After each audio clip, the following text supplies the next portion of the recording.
was a foggy afternoon in late October when three friends, Claire, Ben, and Terry, decided to explore the rugged Oregon coast. They'd heard rumors of an old lighthouse, abandoned since the 1930s, perched on a cliff near Devil's Cove.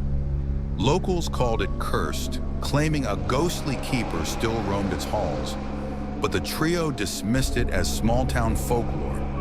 With cameras and a thirst for adventure, they set out along the misty shoreline, the sound of crashing waves their only companion. After an hour's trek, they spotted it. The lighthouse loomed ahead, its paint peeling, its beacon long extinguished. A rusty sign dangled by the entrance. No trespassing. Claire laughed it off, but Tara hesitated, sensing something off about the silence. No birds, no wind, just an unnatural stillness. They pushed open the creaking door and stepped inside. The air was damp and heavy, smelling of rot and salt. Broken furniture littered the ground floor, and a spiral staircase twisted upward into shadow. Ben flicked on his flashlight, revealing graffiti on the walls, warnings like, "Leave now," and "He watches." Claire brushed it off as vandalism, but Tara's hands shook as she filmed.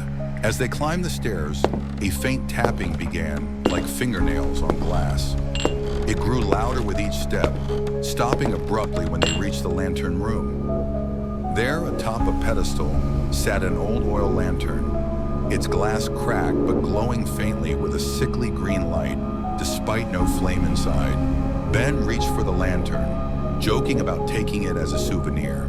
The moment his fingers brushed it, the room grew icy, and the tapping turned into a low, guttural moan. Tara screamed as shadows shifted in the corners, tall, thin, and impossibly stretched. Claire whispered, "We're not alone," her voice trembling. The moan became words, a raspy voice whispering, "You lit the flame, now you stay." The lantern flared brighter, and a figure materialized. A man in a tattered keeper's coat, his face hollow, eyes black pits, holding a lantern identical to the one on the pedestal. He pointed at them, and the floor beneath began to creak and splinter. Panic set in. They bolted for the stairs, but the door below slammed shut, locking them inside. The keeper's figure drifted closer, his lantern casting grotesque shadows that clawed at the walls. Tara found an old logbook under debris. It revealed the keeper, Amos Crane, had vanished in 1932 after vowing to guard the light forever, even in death. The logbook hinted at a way out, extinguished the lantern's light. Ben grabbed a rusted fire poker and aimed for it, but the keeper lunged, his cold fingers grazing Ben's neck. The room shook, and the whispers turned to shrieks. With a desperate swing, Ben smashed the lantern. Glass shattered, and the green light exploded outward, blinding them. The keeper let out a wail that rattled their bones, his form twisting and fading into the fog. The shaking stopped, and the door creaked open. Freedom within reach, but Ben was gone, vanished in the chaos.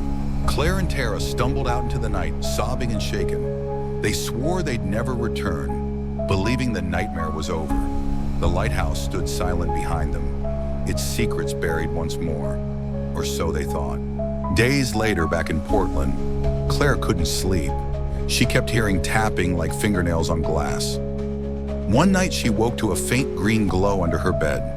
Heart pounding, she looked and found a small lantern, identical to the one they destroyed, flickering to life. She called Tara in a panic, but the line crackled with static, and then Ben's voice came through, raspy and hollow. "You lit the flame. Now I stay."